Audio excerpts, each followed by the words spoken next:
الحمد لأہلہ والصلاة لأہلہا اما بعد۔ محترم بھائیوں اور بہنوں، ہم نے پہلے چند الفاظ پڑھے تھے، چند ویڈیوز بنائے تھے، اس میں ہم نے وقف کی علامات بتائی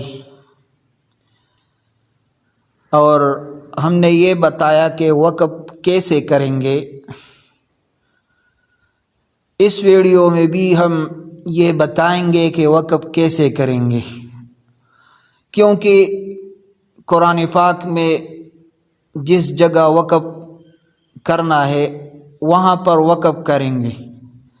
اگر آپ وقف نہیں کریں گے تو پھر وصل کریں گے، وصل کیسے کریں گے تو یہ طریقہ ہم بتائیں گے۔ آج ہم چند الفاظ، 4 الفاظ بیان کریں گے کہ اس میں وقف کیسے کریں گے اور وصل کیسے کریں گے۔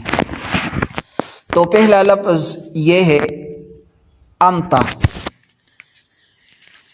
امتا اگر یہاں پر ہم وقف کریں گے تو ہم نے پہلے بھی یہ بتایا ہے کہ جس جگہ میں 2 زبر آ جائے وہاں پر وقف کی حالت میں ایک زبر ہٹائیں گے اور ایک زبر پڑھیں گے۔ اگر وقف کریں گے تو اس طرح وقف کریں گے، امتا امتا امتا امتا، یہاں پر ہم نے وقف کیا۔ اگر وقف نہیں کریں گے، وصل کریں گے تو کس طرح پڑھیں گے؟ تو پھر بعد والے لفظ یومئذ میں جو یا آیا ہے اس پر ہم تشدید داخل کریں گے تو پھر وصل ہو جائے گا، اس طرح ہوگا امتن امتن یومئذ امتن یومئذ امتن یومئذ، اس طرح پڑھیں گے۔ یہ لفظ آپ کو سورۃ طٰہٰ 107 نمبر آیت میں مل جائے گا۔ دوسرا لفظ یہاں بھی اس طرح وقف ہوگا۔ یہاں پر وقف کی حالت میں وقف کی جگہ 2 زبر آیا ہے۔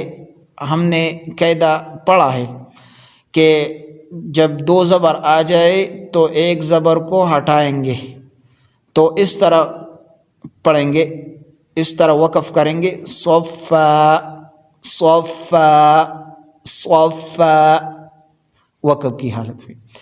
اگر وقف نہیں کریں گے اور وصل کریں گے تو پھر بعد میں جو واو آیا ہے اس پر تشدید داخل کریں گے تو پھر اس طرح ہوگا صفا وجیعا صفا وجیعا صفا وجیعا، اس طرح پڑھیں گے۔ یہ آپ کو سورۃ فجر میں 23 نمبر آیت میں مل جائے گا یہ لفظ۔ تیسرا لفظ یہاں بعیدن، یہاں جب ہم وقف کریں گے تو یہاں پر آخری لفظ جو آیا ہے اس کے نیچے 2 زیر آیا ہے، تو یہاں پر تھوڑا سا دال ظاہر کریں گے، زیر نہیں پڑھیں گے، اس طرح لفظ پڑھیں گے بعید بعید بعید۔ اگر وصل کریں گے تو بعد والے لفظ جو واو آیا ہے اس پر تشدید ڈالیں گے تو یہ وصل ہوگا۔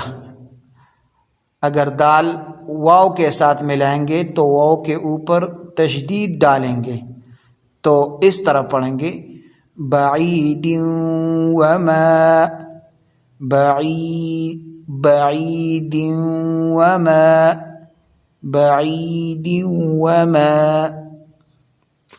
یہ لفظ آپ کو سورۃ ابراہیم 3 نمبر آیت میں مل جائے گا۔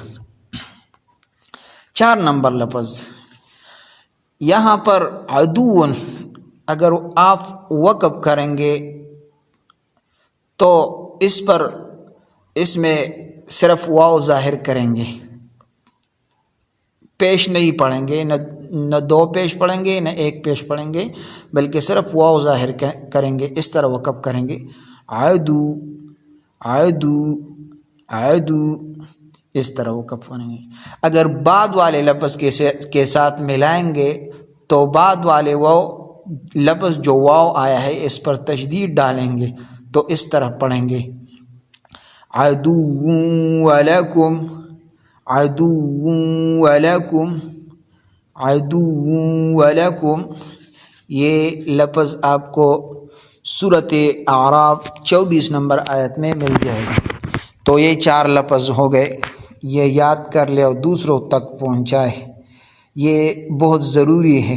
اگر آپ لوگوں نے یہ قاعدہ سیکھ لیا تو سارے پورے قرآن پاک میں آپ کو یہ قاعدہ لگانا ہوگا اور آپ کو آسانی ہوگی، تو یہ قاعدہ ضرور یاد کیجئے۔ جزاکم اللہ۔